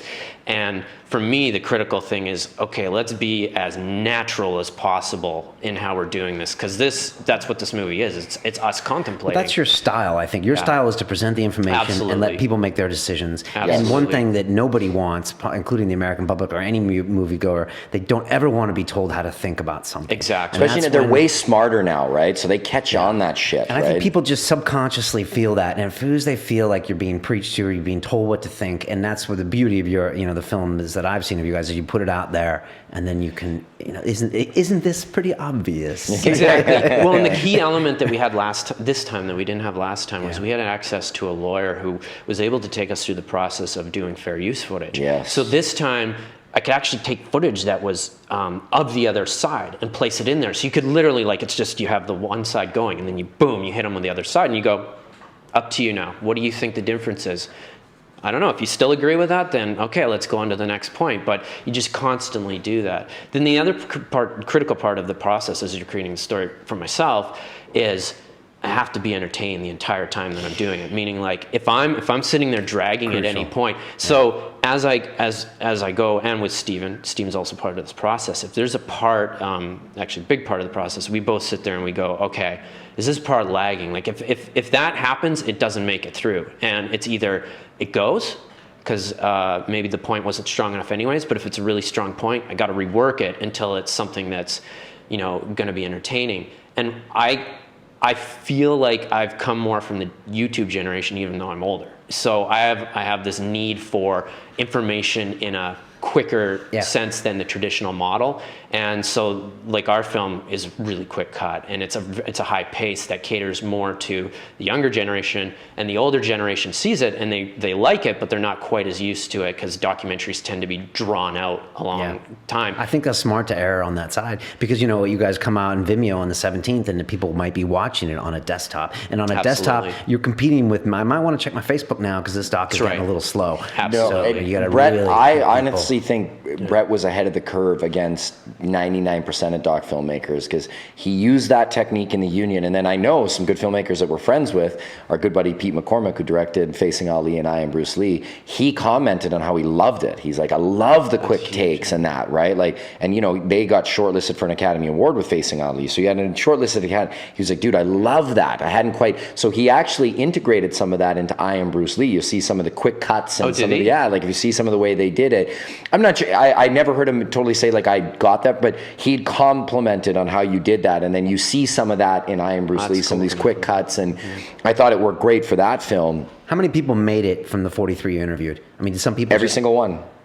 I think everybody got something. Yeah, they might be very quick.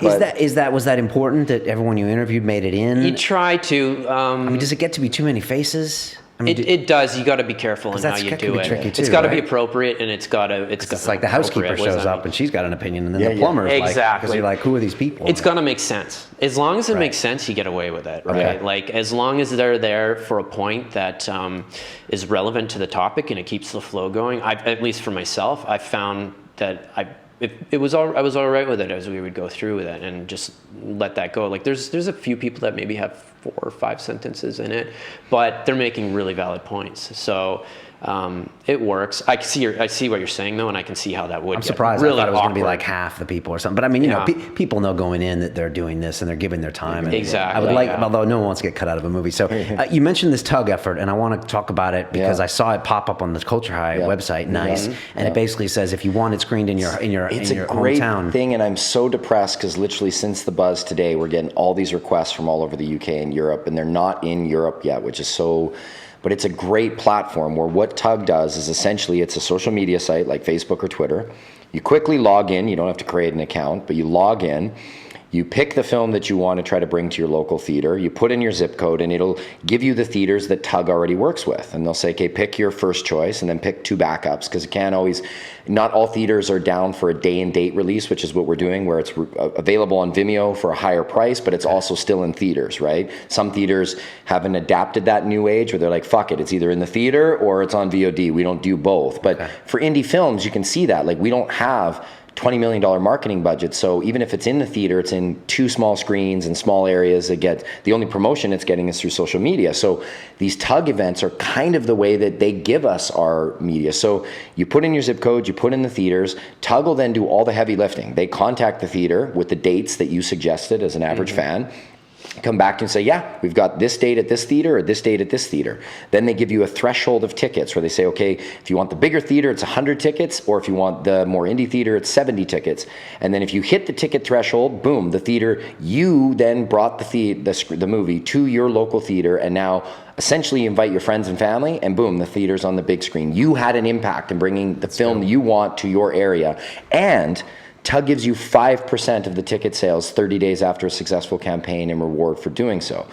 So not only the money part is cool, or you get to kind of control what you're getting to see nowadays, what I love about it is that for myself, my favorite part, like tomorrow, I'm so excited, is screening with friends, family, and peers, and seeing them go through this emotional roller coaster, seeing them laugh at certain points, and you're going to see cry at certain points tomorrow and get really mad.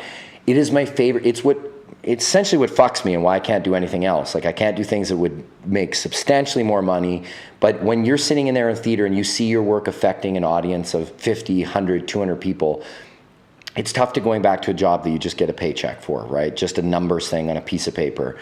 So the audience gets to do that. They get to kind of be the filmmaker, because you get to say, like, if we had it, like London Reel could host their own, and then you can also add a donating function where everyone can donate an extra couple dollars a ticket or $5 a ticket and raise money for their local charity. So really, in North America, we should have 200 screenings. Every normal chapter in Students for a Sensible Drug Policy should bring the film, raise money for their local donation, so they're educating their community, they're bringing local leaders, great venue to bring them to, right? Make a publicity thing out of it. Yeah. Bring local leaders, bring your local politician, bring your local mayor, bring them there, because when they see it on the big screen and see the whole audience go through it, laugh, cry, see it all, it's way more impactful than if you gave them a DVD or if they watch it on the screen. So we get to share that with the audience. It's fucking awesome. You get to be like a filmmaker for a day. You get to be like, I took the initiative. I got 10 of my friends to invite 5 of their friends. We got the 50 ticket threshold. It's now in my theater in Podunk, Kansas, or Nebraska, or wherever you want.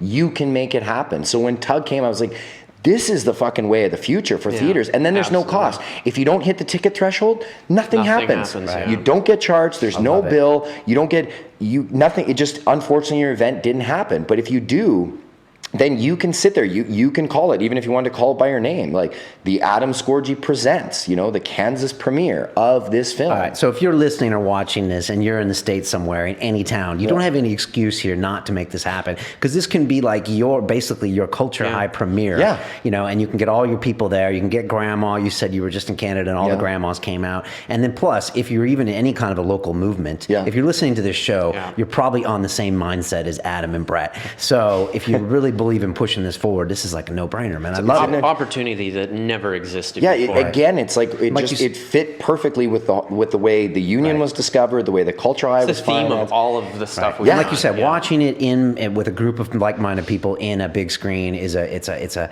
that's a dramatic moment. That's performance art, really. It's different not. experience. It's a And different Brett experience, yeah. created it. We all did. We created it for the big screen. It's shot not like a regular doc. I go see hundreds of docs every year. Other docs, they're not made for the big screen. You can watch them. This one, Brett takes 2.5, 3 hours to set up his lighting. Like, some of these shots look immaculate on the big screen on a DCP. And if you want to make that impact, trust me, I'll tell you right now, it's the same with buyers for film. It's why we always try to get them to the festival screening, because when they're there and they see an audience laughing, crying, having emotional reactions to your film, of course they're going to be more enticed to buy or pay attention. If you give someone that you think is important to watch a film like ours, a film of purpose, and you give it to them on a DVD or a screener link, and then, like you said, they've got their phone beeping and they're listening, this is a film where if you miss 2 to 3 minutes of some nuances, what somebody's saying, you're missing a vital piece, right? So if you look at your phone and you're going like this, and it's not going to have the same impact. Whether it's a buyer for the film, they're going to be like, yeah, I kind of didn't like it, whatever, maybe it's got some celebrities, we'll push it. It's not the same. If I get you in there for 2 hours and you watch it and you listen and you're not on your fucking phone and you're not distracted, it will have an impact on you. I'm not saying it's going to change your perspective completely, but what it will do, I guarantee, after what Brett's delivered, is it will get you thinking, and it will get you to go look more. It'll get you to go do more homework, which is what every great documentary does, right? Gets you to come to your own informed decision. If you are going to do research right after the film, or a week after, or a couple weeks after, you're like, fuck, that film is still like, I gotta look that up. I gotta do more research. That's what which is what we hope they do. That's the thing. Right. We don't know everything. This is just an opinion, right? Fuck, I know nothing. I'm finding it. guys are killing Every time I think I know something, I know nothing. I don't want to wait 24 hours to see this film. I want to see it now. What's the rest of the year like for you guys? When can you kind of actually take a rest? Are there more film festivals coming up in the States? Are there more things happening? Or when is some of your hard work kind of done and you can kind of let, hopefully, the rest of us take a little more It immediately goes into the next. Like, I'm right now, Is this for the next year for the next film festival? Well, no, it's not just this film. It's like you kind of like have to start staggering your films as you do them. So we're trying to get another one going right now, which is called Ice Guardians, which is the enforcers in the NHL and their stories.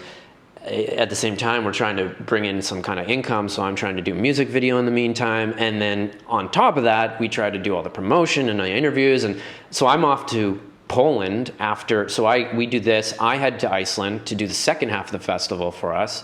And then I go home, shoot a music video, then I head out a couple days later, then I'm in Poland for 5 days at Warsaw. While I'm there at 3 in the morning, I'm doing interviews online for like Young Turks and stuff like that on Skype and stuff like that. Adam's flying down to LA, so I don't think that exists, the pause part. Yeah, the pause. Because I literally go from here, like I just arrived from Reykjavik, Iceland yesterday, came here like right away. Like you and me had said this, I was like, I can't wait to come back on the show because I don't shut up. People listen to my last one.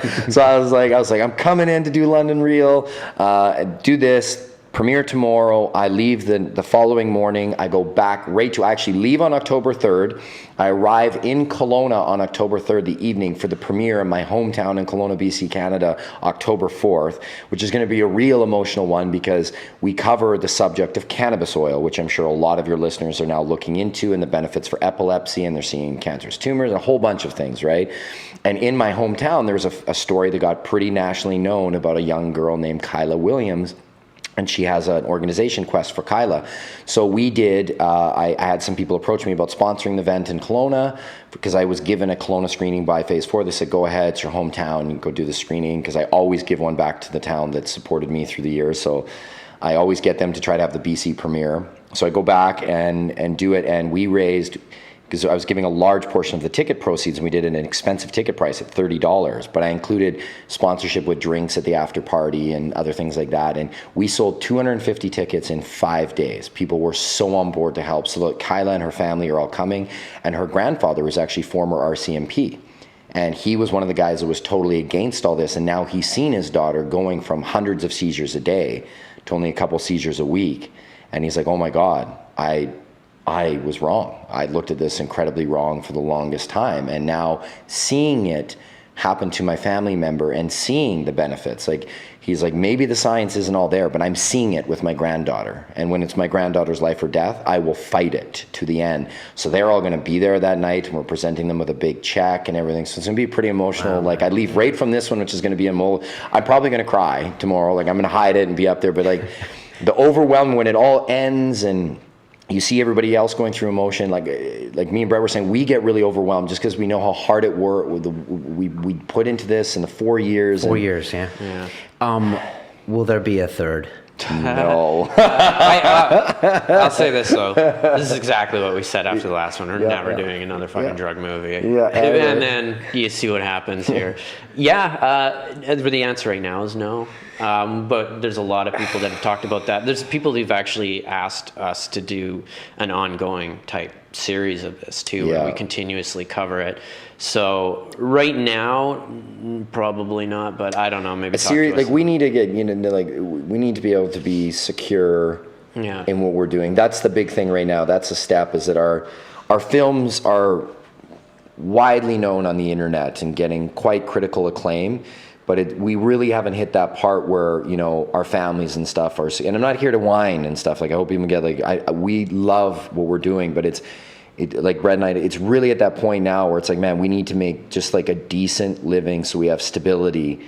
And then who knows? If we're like, right now we say no just because we're so exhausted and just kind of enjoying the festival and the fun part of 4 years of putting that but it's come up a lot where people are like, well, you got to make a trilogy. I feel like the fighter, after a UFC fight, the guy just got in the fucking 5-round battle. His face is all... He's like, I just wanted, and then the thing they asked him is, who's up next? And you're like, holy shit, can I just bathe in this? It's like, man, can I just carry the belt out of the ring first, right? Or can I just enjoy my... So, I mean, if the right thing came together and our schedules worked and we could all survive and support, I mean, you'd be stupid not to if, again, the fans were like there. And I think there'd have to be something significant that actually changes in it too, like something worthy of, like, whether it gets fully legalized, whether it goes down the other route, or something go into the psychedelic division or something, or going to make it beyond what we've already done. Because after these two films, I don't know how you cover pot anymore. With being modest, like, if you're doing another pot film, it's gonna be tough to cover anything different after these two. A lot of people don't know that you don't really smoke weed, right? Yeah. I mean, I certainly have, and the times I have, I knew how to inhale, right? Like, I got that part right. But no, I don't smoke on a regular basis. My drug of choice is caffeine. That's why I crushed like 3 bulletproofs. That is my. I'm not even much of a drinker for a guy that used to own a nightclub and everything too. Like, I enjoy the occasional beer. Like, when I'm back home, I don't drink at all. And I don't smoke, but I mean, that's ultimately what the films are about. Is it's not about whether you use the drug or not. It's your, free sovereign individual should be able to expand their consciousness as they see fit. I'm stealing Graham Hancock stuff here, right? Because he's saying, like, I just love the way he put it, right? Like, if you're an adult, if you're not harming someone else, he sat in, so. If you're not harming somebody else and you're not doing damage to other people's property, it is, you should not be able to say. And in fact, if you do say one is wrong and one is right, then you, in fact, are being a criminal, pointing the finger one way or the other. And we go into this in the film. I'm not giving any spoilers about how, but yeah, I'm not. And of course, there's been rumors that if Snoop comes to our LA premiere, that's the time when you have a choice to do the bucket list. And I mean, if Snoop asks you to smoke, I'm pretty sure I'm going to inhale. And I'll pull the Barack Obama line, like, I inhaled. That was the point, right? See, there's a lot of people on the film that had never smoked. Like Steven, the editor. Yeah. He tried once and he said he didn't get high. He didn't know how to inhale. That's what I'm thinking. Yeah, the bucket list smoke. Actually, I had the chance to smoke with Joe Rogan and I didn't. So. Oh no. We all make mistakes. That's why I was able to speak on the podcast. You did the podcast, yeah. Yeah, I can see that. Yeah, that makes sense. I would have been a mess otherwise. So, all right, so basically, we need to get you your budget back, which means October 17th, people need to go to Vimeo, watch it there, get involved with Tug, get that going, and then in the future, make sure it gets on Netflix and just kind of keep rallying. Yeah, basically get everyone to see this film. Yeah, just, and I get it. If you can't afford it, like, go down the road, when it becomes, or maybe buy the whole bundle, because we're looking at doing a bundle package on Vimeo. It'll be, because the way Vimeo does is you create pages, kind of like a Facebook page. And this is what's nice about it, is that every month you get a PayPal report where it's being ordered, goes right to your account. So you're cutting out all the distributors that do, which is scaring a lot of them, right? Because it's like, because has this really been done with a big release? I haven't heard of movies coming out on Vimeo before. So no, Vimeo just Vimeo's launched this program. okay. They actually joining the game. did you think about doing it on YouTube? Because they have a pay-per-view service. They I don't know do. if The only anyone reason uses this it. came up, we were looking at a totally traditional release, but I actually spoke in my first panel at Sundance, which was a tremendous honor last year, and it was Hollywood Suites meets Silicon Valley, or Hollywood meets Silicon Valley, and it was how digital age is. And I met this guy, Marcus Lovingood, that he had approached me through the union, seen the Kickstarter success, and he was kind of like, how these things trickle down later, right? And he was just like, man, you guys did amazing things, and he invited me to this panel, and like I said at the panel, I was like, I'd like to think I'm talented enough that I'd have a career if it wasn't for the internet, but I don't know if I would, because my whole career has been social media, connecting with the audience, doing it that way. So afterwards I had explained, they said, well, tell us about like your success and your films and what you've done. And just explaining to the audience, and one of the curators of Vimeo on their new platform, he was there selling it. He was sitting next to me on the panel. He comes up, Jason, he's like, we need to talk, right? Because he's like, with your following and what you did, like this is exactly, and I love Vimeo's approach because they're kind of like coming all from the filmmaker thing, where they're not about spending all this money in advertisement to build this incredible platform like iTunes. They want to have superior content drive their platform instead of a great platform to try to go against. So like, if we get superior content, people are going to come to us, and they're going to come to our platform, and they're going to come there because that's where they have to get it, right? And they're taking care of the filmmakers, like 90-10. Like even when I said that, people thought it was bullshit. They're like, that's incredible. They're That like, how blows can my they be mind, giving you that? That doesn't make sense. How do they make their money? And I was like, well, I don't know. You got to ask them that question. But that's what they give you is 90%. And it's so nice now, refreshing, because the film world has been this thing where you bring on a sales agent. I'm not here to bash sales agents because I have sales agents that are friends, but you know, they charge you this $15,000 marketing cost. And you're like, and literally in the contract, it says unauditable. You can't even ask what they spent it on. So you're like, okay, that's a lot of money just to spend and then they take it to the markets. And then I've been there with them. I've sat at AFM and I've seen, it's on a board of 20 other films. And on that board, there's films with big name actors that were $5 to $10 million. And then down in the corner is your documentary, right? So, but everybody gets charged a $15,000 fee, right? And I'm like, but who gets pushed more? The $10 million movie that has much more to recoup, or the documentary that's a tough sell anyway? And usually your film gets thrown in bundles, like, oh, we're selling France.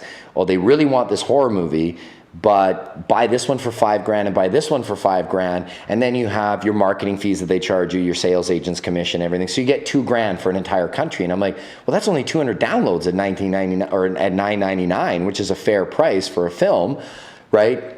Where I'm kind of like, well, that's not that much to get a whole. That's how you sell countries for. Countries for docs are sold for like $1,000 to $3,000, like a whopping deal international. Like that would be like fucking Bowling for Columbine, hit it out of the park. Right. Whereas I'm looking on, like, if we put it to Vimeo at $9.99, that's 15,000 downloads worldwide.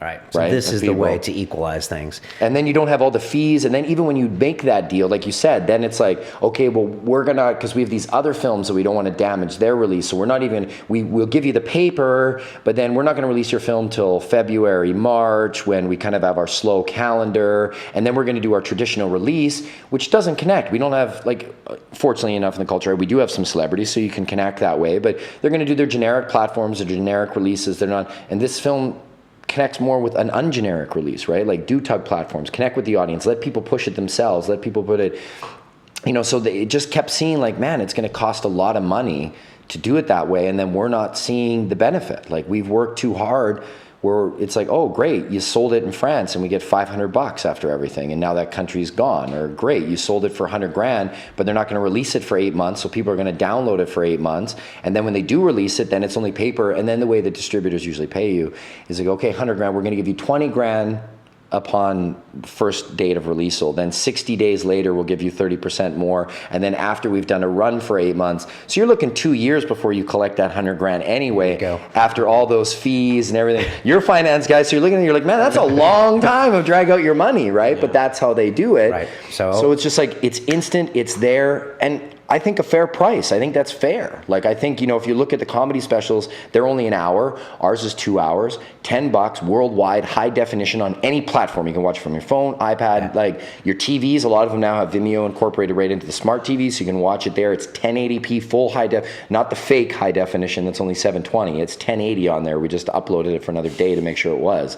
So I think it's fair. I like giving content for a fair price, and I think people, if you, like we talked earlier, if they don't have to break down a wall to get it at a fair price, I think a lot of people are willing to support. Like you've kind of seen a resurgence in music on iTunes has kind of come back. Yeah, no, definitely. I'm going to get a copy and play it for my family, so they can have it. Just a bit of advice before we finish, guys. What do you say to the documentary filmmakers or wannabe guys that are watching? If there's one piece of advice, I'll start with you, Brett. Yeah, I'll let Brett start. Of what you tell them if they want to make a documentary, because you guys are very inspirational to a lot of people out there. What would you tell them? I'm so full of negativity. Come on, some positivity. From my standpoint, I would say the critical piece is you have to find something that you're actually passionate about as far as a topic. Because passion will take you through all those horrible times. It'll flow through everything you do. It'll take you through the bad times. It'll make it more entertaining what you're doing, because you have to find something that entertains you. Like when I'm doing a film, I have to make sure that I'm entertained. That's what I rely on. If I'm entertained, then I trust that there'll be a good section of people that'll probably be entertained. If I'm passionate about it, I'm pretty sure there'll be a good section of people that'll be passionate about the topic too. So it's following those things and then just driving that right through all of it. Let it fuel your energy. Let it fuel you through times where it's pretty shitty, and let it fuel you to make the best film you can make, where it's actually tapping into your emotions. Good advice. If it's moving emotions around, you're probably doing a good job. Whether you're making people sad or happy, and you're doing it quite a bit, and you take them on a roller coaster ride, you're probably in a good spot. Good advice. What about you, Adam? I'm going to go a mix here. I'm going to go. Like I said, it really moved me today how you said that we give off that energy. So I think that's really important.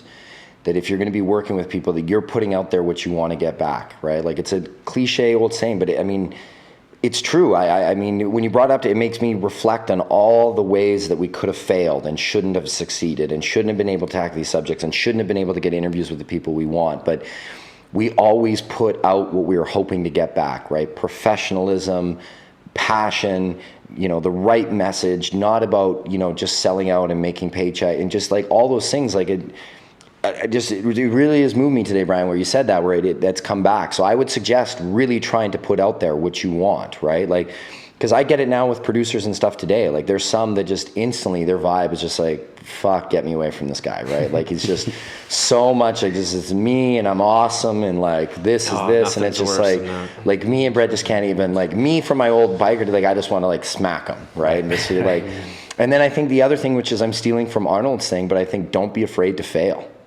Right. I think now that's why, like Brett and I were saying, we're getting a little, just because we've been through, and even with success, we still see how tough it is. But, that naivety that you have early on, where you believe in yourself, that's the only time your ego is good for you, is believing that you can do it. Other than that, ego is only detrimental, right? Like where you get too caught up in your ego or think you're too fucking good to get other people's advice. Ego is detrimental almost every other way other than believing in yourself. So don't be afraid to fail, because if people look at Brett and I's career and be like, holy fuck, those guys did it. They've succeeded on every level. Trust me, if we were to sit here, I could fill pages up with all the many places we failed. Losing tax credits on the first film, bad relationships with certain producers. Like there's 100 million ways we could have failed, but we didn't. We just kept going forward. So don't be afraid to fail and really put out there what you hope to get back. And it generally, I've seen it. I posted this on my Facebook the other day saying, like, if you would have told me when Brett and I first met that I'd be going to the Blue Lagoon in Iceland, to London here in London Real, to interviewing people like Sir Richard Branson, Graham Hancock, Joe Rogan, Snoop Dogg, I would have loved that you said that, but I wouldn't have believed you that was all going to happen, right, from diving into this thing. But I think it comes from putting it out there in the right way. I do believe, I really have seen karma come kind of tenfold in the last couple of years, where it comes back. You treat people right, and those favors that you don't think matter do seem to come back. It's really well put. I think passion is important. I think the other thing you said there was keep professional. And I know you guys are known for, making everything and constantly trying to make everything better and make it look good. And, I know you guys, show up on time and you do everything you say you're going to do. Yeah. And I think people forget that element sometimes, because these days we're being served up, especially in the world of video space. Everyone wants to show you their video. And, let's be honest, people can tell the difference between something well-made and not well-made, whether it's probably the construction of the story, which I'm going to see tomorrow night, and everything you piece together. So it's like you need that passion and like that professionalism, and channel the good part of your ego, right? Yeah. Channel the part that doesn't want to just fail. the confidence to go forward. That's really the only thing that ego is good for, right? Just the belief in yourself, whether it's a sport, it's a career, whatever, like I can do it, I can persevere, I can make it through. Other than that, ego's detrimental, like thinking that you're too good or thinking that you know it all. Like, Brian, you have built up an amazing podcast platform, but if you got to the point where you're like, well, I don't need to learn any tricks from anybody else or whatever, the first thing you do when we come in here is like, how can I make my lighting better? What do you think of my camera? It's like, that's awesome. That right away, like you want to help somebody like that. You're like, man, you know, you might work, maybe it won't work for you. Like, there's never something that can be, you got to shut that. And thankfully, I think that's why Brett, Steven, and myself have become such, you know, we're now like family, really good friends, is because we all have that about each other, right? We all want to help. Our egos don't get in the way. That way, no one's ever like, we're too fucking cool. And I'd say that's the other piece of advice just from myself that I've experienced over the years is be somebody that people want to work with, because the process is a huge part of it. Like if you're not enjoying the process, man, you're missing out on a big piece of this. And if you have somebody whose attitude is just shit, there's nothing quicker to bring down your production than that, because now you're focusing on the shitty negative energy versus everybody's on board, everybody's having a good time, and everybody's, you know, has a goal of making this thing the best it can be. And you can run into that real quick where people are in positions like say the position I was in on this. If you let your ego run in on that, man, you can have a crew that's not down with what you're doing really quick. So you got to be really open to people. Yeah, no, that's really well said. And, you know, we talked a little bit about podcasts and how, you know, you use podcasts to kind of find some new guests. You use them to kind of vet the guests to see if they can talk. And, you know, it's really strange, this whole podcast phenomenon and the energy that's come with it. And I'm going to have to really go back and thank one of the members of this movie, which is Joe Rogan, because he kind of set the bar early on by saying, I'm not competing with your podcast. I'm not trying to be better than you. Like, and, you know, we forget a lot of these things. He put the long format out, and, you know, when he invited us on his show after we've been doing this for a year, I mean, it was like the strangest thing. It boggled my mind, because I felt like I was on Mars sending out signals, you know, out into the universe, and then some planet out there heard us and sent a signal back, and it was just the weirdest thing. And it was just, and he's kind of shown me that, you know, you should take people that have great messages and then just like build them up, and build them up, and then you build them up, and then they build someone else up, and like and it's kind of how I kind of you have nailed it. Like, that's something I don't think podcasts are getting enough. It's almost something Brett and I have talked about for a doc, where it's like there is a consciousness shift that has been like, it's almost tangible that's come out from podcasts, where there's just a group of people that want to help each other in a way that I hadn't seen before, where, like you said, that like instead of like Joe was so pumped to help all of his other friends do well, like all of his buddies that were the original guys all have their own successful podcasts, and instead of him thinking like, ooh, that's taking away, he was fucking right. So like you said, he wanted to support yours. Like, hey, you're doing a great one over there, I want to support it. Like, you know, he brought me on the film when we were doing on the podcast when we were doing the Kickstarter campaign. He's like, I want to help Adam, I want to see him succeed, I want to like. That's so refreshing in an age where so many people don't want to see you succeed. And it's weird. Like, I tell young podcasters, because they'll message me all the time because they'll see me on this show or Joe Rogan, and I joke, because I use like the Jerry Maguire line. They'll try to explain like, hey, I did this interview, this. I want to give that young guy or girl a shot, right? So I'm like, you had me at podcast, right? When you said you wanted to do a podcast, I'm down to help you, man, because guys like you are what helped my career. So if I can help that young guy's career, it pays forward. Good. I hope he becomes a fucking monster. And then when I did the interview, he'll be like, hey, I'm going to help you because you were so cool. And there is definitely something happening with that. And Joe Rogan has really set the bar, you know, with how he's put out that message to help other people that are doing good things and see other good projects push forward. And like, even like we said, like people that we got into our film because we like that approach. And now it's so funny. I meet these guys, like we'll get random tweets or people like, hey, like, you know, I run up, like, you're in town, like, let's meet up for a beer. And I never have a fear, because I'm almost like, oh, you're a podcast guy, you're probably cool as shit. Everything's going to be okay. Yeah, you're a cool, like, whereas any other time you'd be like, nah, this guy gonna be weird. But as soon as they're like, yeah, I'm a podcast guy, and listen to it, then you're like, 90% of the time, they seem to be cool as shit. I'm just wondering too if that's partly the nature of what a podcast is because it takes a certain type of person who has the willingness to sit down for 2 hours to actually talk about a subject. Yeah, that's a good point. Whereas, if you're kind of a douchebag, generally you maybe have one or two thoughts about whatever it is that you're commenting on, and then you're good to go to the next thing that you're going to shit on. Whereas podcasting tends to be critical thinking, right? And to me, that's not everybody engages in that. And so anytime you hear there is somebody's, constantly doing an hour or two to get into a subject and like really draw out the important elements of it, they're probably a pretty thoughtful individual. And if they really are thinking about something, their ideas might lie in, the realm of sensibility more often than not. No, that's well said. I hadn't thought about that. Like in a typical, interview show, you might want to get the guest on to build your profile. But in a podcast, you really have to you're going to bring your souls together for a couple hours, and you're going to open your mind up to what they're saying. You see it all the time with the interviews on TV, right? Like they get somebody on, watch them and they you can almost see the newscasters in some cases. They're disappointed in the way the question's being answered, and they try to coax them in a certain way because they're needing a certain answer.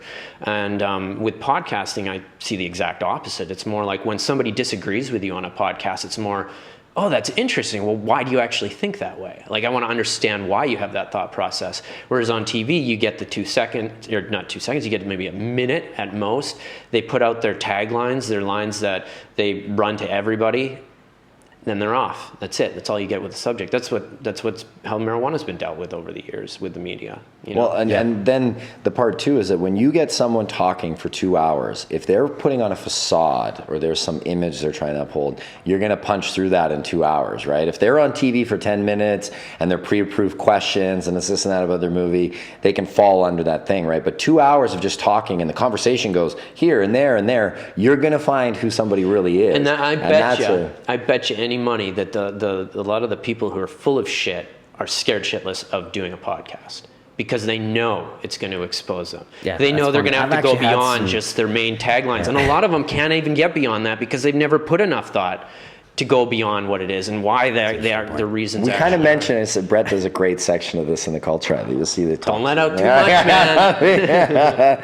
Get it on Vimeo instead. No, that's true. I've had people turn me down because they don't want to talk for an hour. Some pretty famous people, and they're like, I don't want to talk for an hour. I'm like, it's going to be fine. It goes by really fast. It's a lot of fun. No. These are easier. In fact, I find it's never enough time for me because I don't shut up. When everybody's like, we're running out of time. I'm like, what? That's 2 hours already? Where are we? I know. If you want to hear more about Adam Scorgie's early life, you can watch our previous episode. And then you can hear about the the strip club, the biker gangs, the Hells Angels, and all the other stuff. Well, we don't need to get into it, but did I tell about the broken jaw story or the bottle over my head story? The bottle over the head story. It's a really good one, and it's good. Every time I watch Sons of Anarchy now, which isn't that often, I always think Adam. I'm like, that's Adam, and because I know you were thinking about doing something before. I am. That is. You got to hear the broken jaw one though, because that maybe not today, but eventually, because that one's really good. Because it's a hybrid of also being a model in New York, and it actually made his body better for photo shoots apparently. We'll get into that. No, that was back in the day. I certainly do not model anymore. That'll be next time. I'm so pumped to see this movie tomorrow. It's just you guys. I thought you would feel more pressure, but you guys look so excited and so happy about this thing. So that's a cool energy. Well, like I said, this is for. Thank you for that. This is where we get to have a little bit of fun here, right? Like, getting into Rain Dance is a big festival for us, right? So it's cool for us to get in and come to London and have your film play at the View Piccadilly, which is a giant theater, and then having all you guys there. Part of the journey is like everyone we interviewed now, almost all of them are attending, right? And then people that come with us, so like you guys, like in there going through this emotional journey. So I know I'm going to be on. I know when this one moment in the film comes, I'm going to be crying just because it's fucking really emotional, and then seeing everybody else reacting and. When people laugh, I can't wait tomorrow. It's going to be a real emotional roller coaster. And like I said, then I leave the next day and I go back to Canada, and there's going to be another one in my hometown. So I get to have a little bit of fun with these parts. I'm glad. I'm excited for tomorrow. It's what keeps me fighting through the tough times of not wanting to continue with docs. Tomorrow is one of the days that I'm like, okay, yeah, this is why we do it. Yeah, let yourself have a little fun tomorrow. You know? Yeah. It's going to be the coolest premiere ever because I'm going to know like a bunch of these people and they're all going to be on screen. It's going to We be all can these take all cool the red people. carpet pictures because Yeah. they got the nice media wall right there in the Sweet. Piccadilly Yeah, wall. I'm bringing the camera. Bring the camera. We're wearing our London Real shirts. We're going Nice. to be representing, and I'll be looking at all the future guests I'm going to get. I will, like you said, you try to I will gladly help any way I can with that. Between that's you all and about. Jason, you already got me through every single whistleblower we've had on, which is some big names like Annie Michon, and we have like a whistleblower series now with like 5 people. That all came after you showed up here. So I could go on and on about the podcast meme of promoting other people makes everything in the world better, but I won't go on about that. But thank you to Mr. Rogan, and it is true. So there you go, guys. Yeah. Thanks so much for Thanks being for here. having us. No, thanks so much, I guess man. I'll see you in It's been a 7 blast. years for part 3. If you go with 4, right? Maybe we can do I'm a little- going to have a bald head by then, for sure. You can see the progression of us being like, oh, Yeah. Scorgie got fatter and fatter, and Brett had less I and got less hair. skinnier than already I am, Yeah. and I have a beard and no hair on the top of my head. That is funny as hell. Girlfriend will hate me. If you're listening to us on iTunes, you can see our good-looking faces on YouTube. If you're listening to this now, you can go to Vimeo and watch it. You can go to theculturehigh.com and then get on Tug and get it premiere in your local theater in America. That sounds hype. I don't know why there's not 100 of those already booked, so that hopefully will happen. And I can't wait to see it, guys. I hope you you make all this money back, and then the next one's going to be an easy sell. So Thanks, Brett. I excited. appreciate that, and then thank you for the comments today, Brett. Like honestly, that it replenishes our passion to go back into it. He said today, I'm more than just coming on and chatting today. I'm moved, man. I'm thankful. Thank you. I guess you guys don't see it when you're in it. Yeah. But for me, that's the most obvious thing you guys do, which is like everybody wants to help you guys succeed. So That's awesome. That's Thank you. fantastic. As Adam knows, we say it's about the journey on London Real. Wish you guys well on yours. I'll see you tomorrow for the premiere. It's going to be fucking awesome. All the best. Thank you. Thanks, guys. Thanks for having me on. Thanks, everyone. All right, guys, take care. What we call reality is in fact nothing more than a culturally sanctioned and linguistically reinforced hallucination.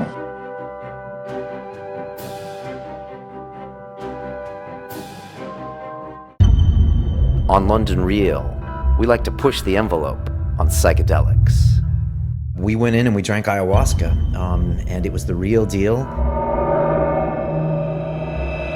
Ayahuasca requires us to confront the truth about ourselves. And the psychedelic experience is one of the most, clearly the most influential, profound experiences in human existence.